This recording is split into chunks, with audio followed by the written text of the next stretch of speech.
The African savannah slept under a sky awash with crimson and gold. The air was heavy with the scent of rain, though the clouds held their water like a secret. Deep within the tall grasses, the pride's den lay hidden, a fortress of rock and shadow. Tonight, the air hummed with quiet anticipation. Inside the cool darkness, Nia, the pride's queen, breathed through her labor. Her golden sides rose and fell with each contraction, her amber eyes fierce despite the pain. Django, the reigning king, stood at the entrance of the den keeping watch. Every ear twitch and tail flick betrayed the tension in his heart. Outside, lionesses kept a silent vigil while the distant calls of hyenas echoed like whispers of ill omen. Then, with one last shudder, Nia brought life into the world, a small, damp, trembling cub. His fur was pale gold, but a darker mane tuft already shadowed his tiny head. When he mewled for the first time, the sound was small, yet it carried a strange weight, as though the savannah itself paused to listen. "He will be great," murmured the oldest lioness, Shira, stepping closer. Her voice trembled with awe. "A prince born under the blood sun. The ancestors are watching." Django bent down, brushing his muzzle over the cub. "Your name," he whispered, "is Cairo.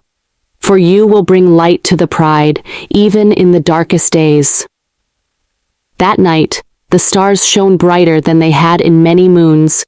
Yet in the distance, beyond the reach of the fireflies, two glowing eyes watched from the tall grass. A rogue male lion, huge and scarred, who licked his lips as the wind carried the scent of the newborn prince. Far away, the first shadow over Cairo's destiny began to move. The sun rose in a blaze of gold over the savannah, painting the land in warm light. Cairo, now a few months old, bounded out of the den on oversized paws. His fur caught the morning glow, and his curious eyes seemed to drink in every color, every movement. Life in the pride was a world of endless lessons. The lionesses taught the cubs how to stalk in the grass, crouching low so the wind carried their scent away. Cairo's first attempts were clumsy. He would step on dry twigs or pounce too early, sending the guinea fowl flapping into the sky with loud protests. The older cubs teased him, but Cairo only laughed and tried again. His mother, Nia, watched him with pride. "Every king starts as a cub," she would say. "The strength of your heart matters more than the sharpness of your claws." Django, his father, taught him different lessons. From the safety of the kopje, Cairo learned to read the land. The herds moving across the horizon, the shift in wind that foretold a storm, the scent of predators in the night. "A king does not just rule with strength," Django said. "He must see what others do not see." Cairo's days were full of play and discovery. He chased lizards through the dust, wrestled with his littermates, and marveled at the thundering herds of wildebeest that passed in their great migrations. But beneath the safety of the pride, danger always lingered. One hot afternoon, while the pride rested in the shade, a shadow passed overhead. Vultures wheeled in the distance, circling a kill. Cairo, curious as ever, wandered farther than he should. His little paws carried him into a patch of grass taller than himself, right into the path of a spotted hyena. The hyena's lips curled back in a grin.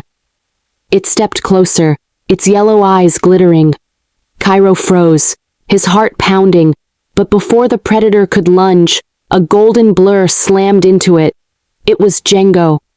The king's roar split the air, deep and thunderous, sending the hyena fleeing into the bush. He stood over his son, muscles tense, his amber eyes burning. "You must never wander alone," he growled, but his voice softened as he nudged Cairo back toward the pride. That night, Cairo lay beside his mother, still shaken but secretly thrilled. He had seen his father's power up close, the strength of a protector, the heart of a ruler. He wanted to be just like him one day. Yet far beyond the pride's territory, the scarred rogue lion still watched, waiting for the moment when the young prince's world would be turned upside down. The dry season crept across the savannah like a slow, hungry fire. The grass turned brittle, the water holes shrank into muddy pits, and the herds moved farther each day in search of food. With prey becoming scarce, tensions rose, not just among the animals of the plains, but within the lion kingdom itself. Cairo had grown stronger, his once wobbly steps now silent and sure. His mane was just beginning to show in dark, fuzzy tufts around his neck. But even as he grew, he began to notice a change in the adults.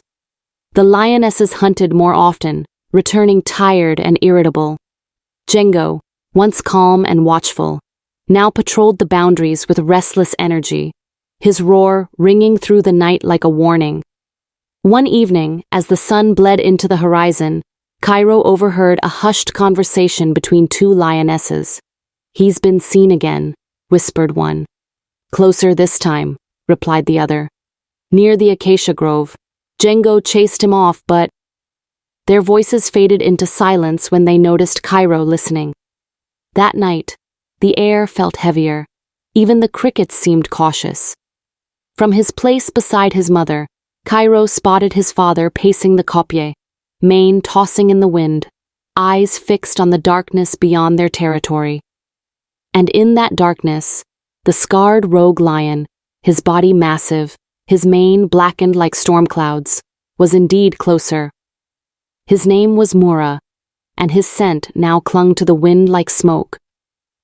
Mura was no ordinary wanderer. He had once ruled a pride far to the west, but had been overthrown by younger males.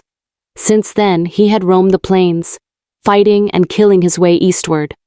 The whispers among the lionesses said he sought not just food or land, but a kingdom to claim, and that meant removing the king and taking the pride for himself.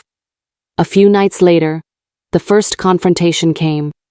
Cairo was jolted awake by a roar so deep it seemed to shake the earth. The pride scrambled from their resting place, cubs pressed between their mother's legs.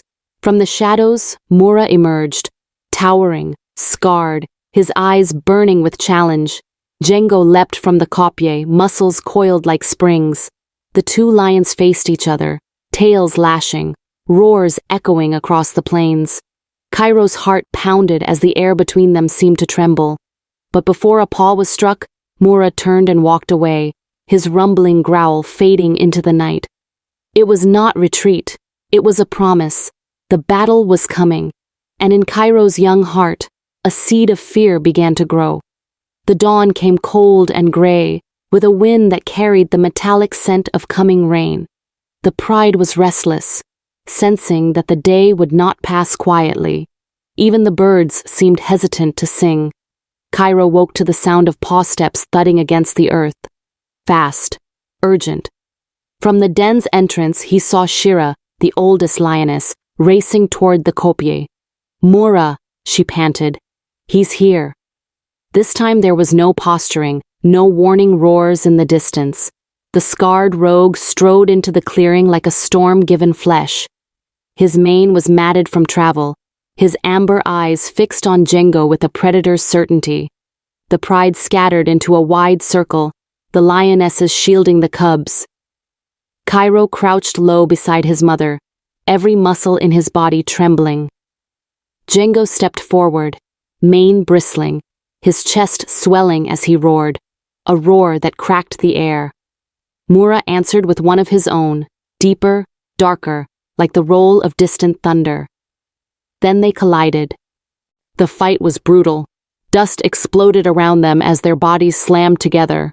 Claws raked through fur, teeth found flesh. Django fought like a lion possessed, every strike landing with bone-shaking force. But Mura was stronger, heavier, and fueled by hunger for the throne.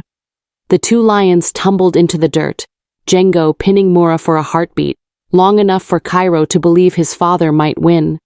But Mura twisted, driving his claws into Django's shoulder and sinking his teeth deep into his neck. The sound was horrible, a wet, choking growl. "Father!" Cairo cried, but Nia held him back, her claws digging into the ground as tears burned her eyes. Django's roars grew weaker. One final blow from Mura sent the king sprawling into the dust.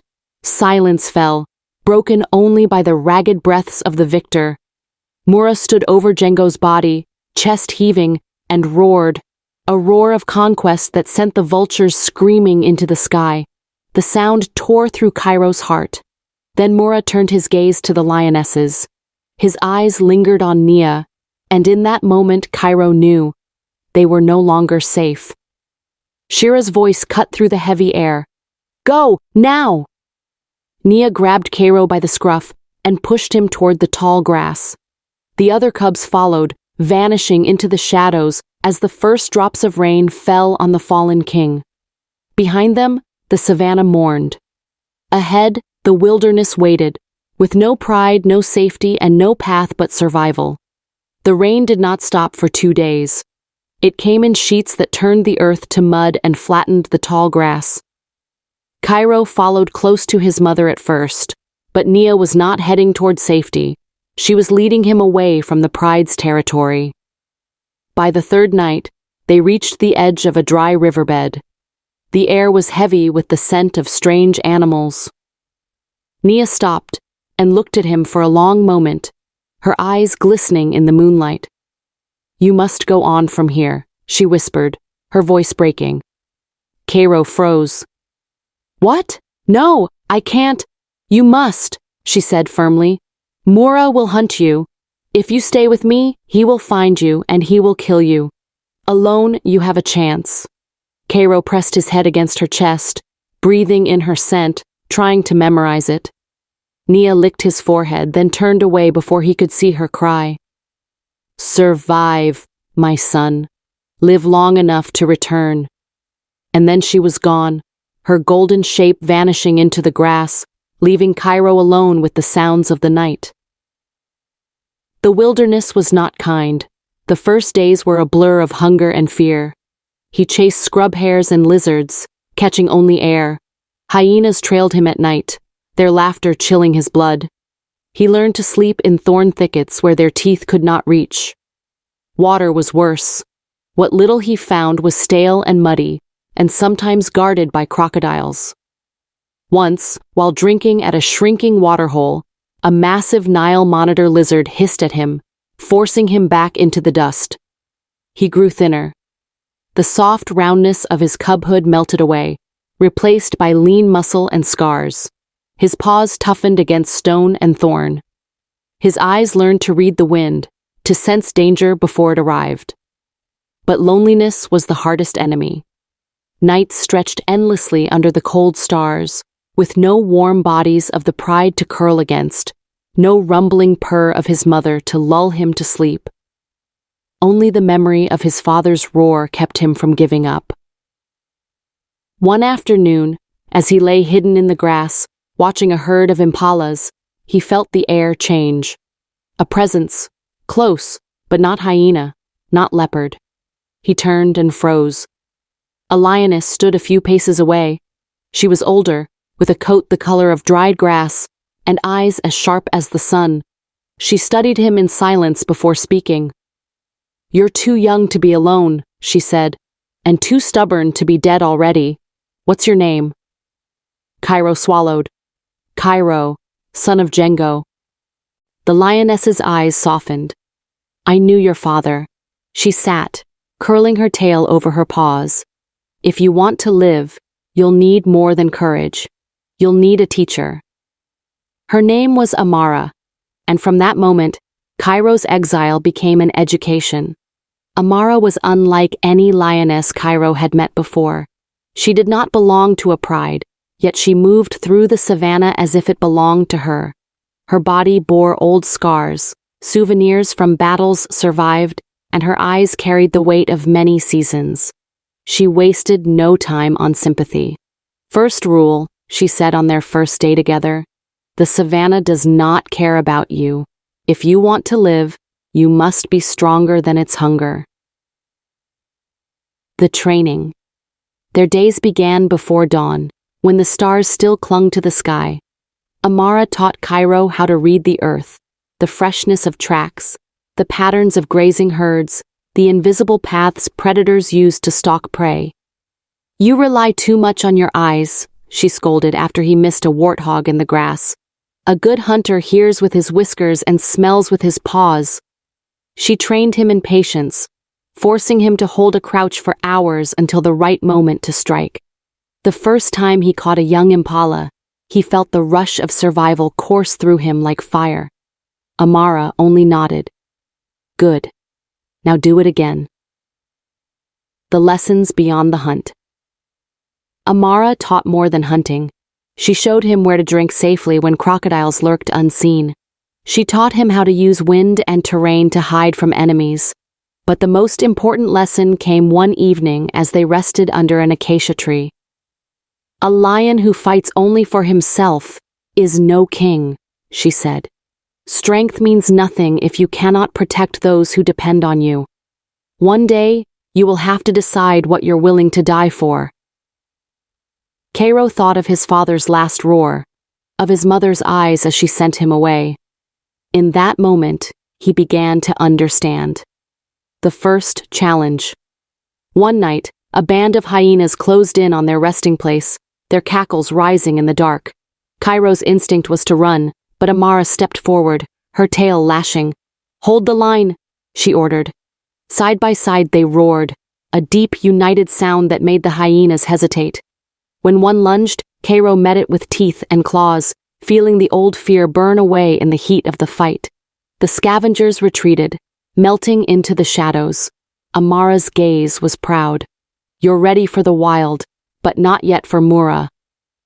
That night, as Cairo lay under the stars, he made a silent vow. When the day came, he would return to the pride, not just as Django's son, but as a lion worthy of the throne. One blazing afternoon, Amara led Cairo to a wide river, its banks cracked and dry. What water remained was a dark, narrow channel that stank of mud and decay. But it was the only water for miles, and the herds crowded dangerously close to drink. Amara stopped him before he stepped forward.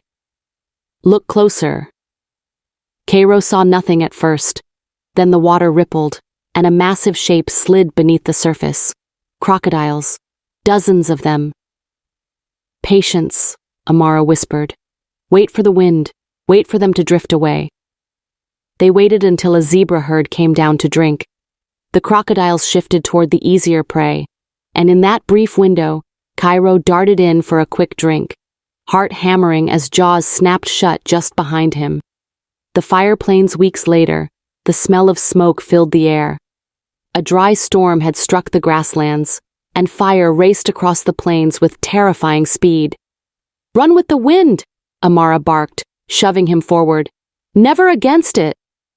They ran for hours, the flames roaring behind them. Heat scorched their fur, and ash stung Cairo's eyes. When they finally reached a rocky outcrop, they collapsed, sides heaving, watching the fire devour everything in its path. It was the first time Cairo understood how quickly the savannah could erase life. The hyena gauntlet. One moonless night, while Amara hunted, Cairo strayed too far and found himself surrounded by 6 hyenas. The leader, a scar-faced brute, grinned at him. "Lost, little prince." Cairo's blood boiled. No one had called him prince since his exile. He roared and lunged, catching one hyena off guard, claws raking its flank. The others attacked at once, snapping and biting. Cairo fought like the wild had taught him, fast, relentless, without fear. The sound of Amara's roar split the night, and together they drove the scavengers into the dark. When it was over, Cairo's breath came in ragged bursts, but his eyes were clear. He was no longer just surviving, he was learning to dominate. By the end of that season, Cairo's shoulders were broad, his muscles thick with strength. His mane had grown dark and full, and his eyes held the same steady fire his father's once did. But the savannah had one final lesson to give, delivered by a single piece of news that would change everything. It was the first cool morning after weeks of relentless heat. Cairo lay stretched on a sun-warmed rock, eyes half closed, when Amara appeared, her paws dusty from travel. Her face told him something was wrong. "There's talk on the wind," she said quietly. "Your old pride. They are suffering." Cairo lifted his head. Suffering? How? Amara sat beside him, her voice low but heavy. Mura rules now. He has driven away the young males, taken the lionesses for himself. The hunts are fewer. He hoards the kills, leaving the others to starve. And your mother? She is still with them. Cairo's heart clenched. He could see Nia in his mind, thin, tired, trying to protect the pride as best she could under Mura's shadow. That's not all, Amara continued. A drought is coming. Without a leader who cares for the pride, they will not survive it. The weight of choice. That night, Cairo could not sleep. He paced under the stars, torn between fear and fury. Part of him wanted to forget, to keep surviving out here where he had grown strong. But the other part, the part that still heard his father's roar in his blood, knew he could not turn away. When the sun rose, he found Amara already waiting. "You've made your decision," she said. Cairo nodded. "I have to go back." Amara's gaze was steady. "Then you will go not as a cub chasing revenge, but as a king taking what is his. You've survived the wild, now you must survive the fight." The journey back. They traveled for days, moving with purpose. Cairo noticed the change in the land as they neared his old home. Prey was thin, the grass brittle, the air heavy with the smell of rot. One evening, from the crest of a rocky hill, he saw it, the kopje where he was born, silhouetted against the setting sun. His chest tightened at the sight. "This is where we part," Amara said, her voice soft. "The fight ahead is yours alone." Cairo touched his muzzle to hers in gratitude. "I will not waste what you've taught me." Amara stepped back, her eyes fierce. "Then roar loud enough that the whole Savannah remembers your name." As night fell, Cairo crouched in the tall grass, watching the pride's territory. Somewhere in the darkness, Mura prowled, unaware that the son of Django had returned. The night was still, almost too still. Even the crickets seemed to hold their breath. Cairo moved like a shadow through the tall grass, his muscles coiled, his mane brushing against the dry stalks. From the edge of the kopje, he saw them, the pride. The lionesses lay scattered in the dust, their ribs sharp under their skin. Cubs huddled close to their mothers, their eyes dull with hunger. And there, stretched arrogantly across the highest rock, was Mura. His mane was darker, heavier, but his body carried new scars. His reign had not been without challengers, yet he still ruled. Cairo's breath slowed. This was no longer a cub's fear, this was the calm before a storm. He stepped out of the grass and let his roar rip through the night. It was not the thin cry of a cub, it was deep, rolling, full of a power that made the ground tremble. Heads snapped up. The lionesses froze. Mura lifted his head slowly, his yellow eyes narrowing as recognition set in. "You," Mura growled, rising to his feet. "The cub I should have killed." "You tried," Cairo said, his voice low but carrying. "Now you'll see the mistake you made." The fight they met with the force of colliding storms. Dust exploded around them, claws raked, teeth sank into flesh. Mura was heavier, but Cairo was faster, his movements honed by years of survival. Mura slammed him onto his back, jaws snapping for his throat, but Cairo twisted and raked his claws down Mura's flank. Blood sprayed, and Mura roared in rage. The fight churned across the kopje, scattering stones. Mura's strength was brutal, each blow like a hammer. But Cairo's endurance began to tell. He ducked under a crushing swipe and drove forward, his shoulder slamming into Mura's chest. Mura staggered, but in a last desperate surge, he lunged and clamped his jaws on Cairo's neck. Pain flared white-hot. The world narrowed to a single thought. If I fall, they all fall with me. With a roar that seemed to shake the stars, Cairo surged upward, throwing Mura off balance. He drove him to the ground and sank his teeth deep into the rogue's throat. The struggle thrashed once, twice, then went still. Cairo stepped back, sides heaving, the taste of victory and blood mingling on his tongue. The lionesses watched in silence, their eyes wide. Slowly, Nia stepped forward, pride shining in her weary gaze. The sun had returned, not as a cub, but as a king. The dawn broke in gold and fire, washing the savannah in light. The air still carried the scent of the battle, but the kopje was quiet, save for the slow, deep breathing of the pride as they gathered around their new king. Cairo stood at the highest point of the rock, his mane stirring in the early wind. Below him, the lionesses looked up, not with fear, but with something far greater, trust. His eyes found Nia. She was thinner than he remembered, her face lined with the hardships of Mura's rule, but her gaze was proud and steady. She bowed her head to him, and the others followed one by one. Cairo did not roar immediately. Instead, he descended from the rock and went to the cubs, nudging them gently, letting them smell him, see him, know him. Then he turned to the lionesses. "We hunt today," he said simply. "Together. No one eats alone." That morning, they moved as one. The hunt was swift and decisive, and for the first time in many moons, the pride ate until their bellies were full. Cairo did not take the first bite. He let the mothers and cubs feed before him, a silent promise that his reign would be different. The roar heard. Across the plains. When the sun reached its peak, Cairo climbed back to the crest of the kopje. He closed his eyes, drawing in the warm wind, the scent of the land he had fought to reclaim. Then he roared. It was not just a call of dominance, it was a proclamation, a sound that rolled across the plains, bouncing from the thorn trees to the far-off hills, carrying to every ear that could hear it. The king has returned. Far in the distance, predators paused, prey lifted their heads, and the wind seemed to carry his voice beyond the horizon. As night fell, Cairo lay under the stars, the pride gathered around him. He thought of Django, of Nia's courage, of Amara's lessons, of every trial that had shaped him. The cub who had once run from the kopje was gone.